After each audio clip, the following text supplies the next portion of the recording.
Retour sur le plateau de TV Finance, il est quasiment 9h02 et la Bourse de Paris a démarré sa séance. On va s'intéresser donc ce matin au CAC avec vous, Hervé Dupré. Bonjour. Bonjour Roselyne. Vous êtes trader et fondateur de carltrading.com. Alors on l'a dit, l'indice parisien a signé une micro-progression hier en grappillant 0,12%. La place parisienne essaie de tirer son épingle du jeu en dépit de nombreuses incertitudes. Oui et non. En fait, on fait pas grand-chose depuis maintenant une quinzaine de jours.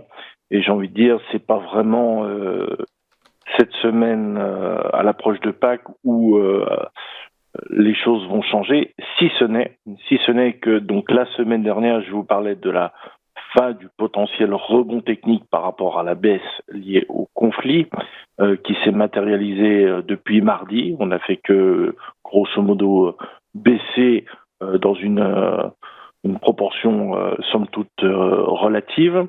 Et là, nous sommes dans une phase un petit peu comme à son habitude d'incertitude.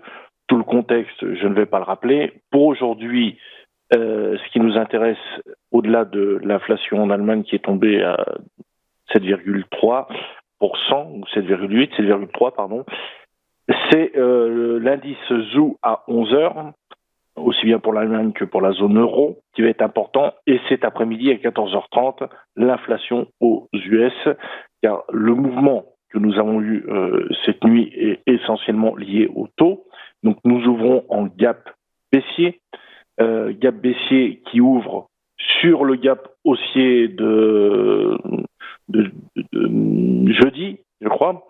Donc pour l'instant, dans l'attente du ZOO, on n'a pas vraiment de directionnel à trader. On va chercher plutôt un excès baissier. Donc pour ce matin, je visualise plutôt un range entre 6461 6355 avec un excès peut-être légèrement sous 6300 où là on pourra intervenir éventuellement racheter pour avoir une bougie de stabilisation en fin de journée, éventuellement revenir à 6555. Voilà l'idée du plan du jour. En attendant, pour l'instant, le sentiment est plutôt légèrement en retrait. C'est pas vraiment le moment d'acheter. On va essayer de trouver des points bas un peu plus intéressants pour essayer de transformer la première phase de rebond technique en quelque chose de plus intéressant, même si ça me semble extrêmement prématuré. Et comme je vous le disais en préambule, dans une semaine avant Pâques, il sera important de ne pas rester en position over weekend, puisque nous allons vers un week-end prolongé entre vendredi et lundi.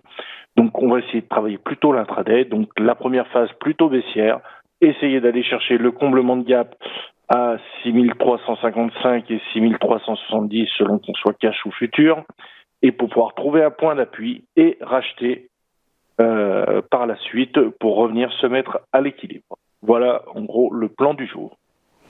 Merci beaucoup Hervé Dupré pour vos recommandations et bonne journée à vous. À suivre après une courte pause, quelles valeurs vont se démarquer aujourd'hui? Eh bien ne manquez pas les Market Movers.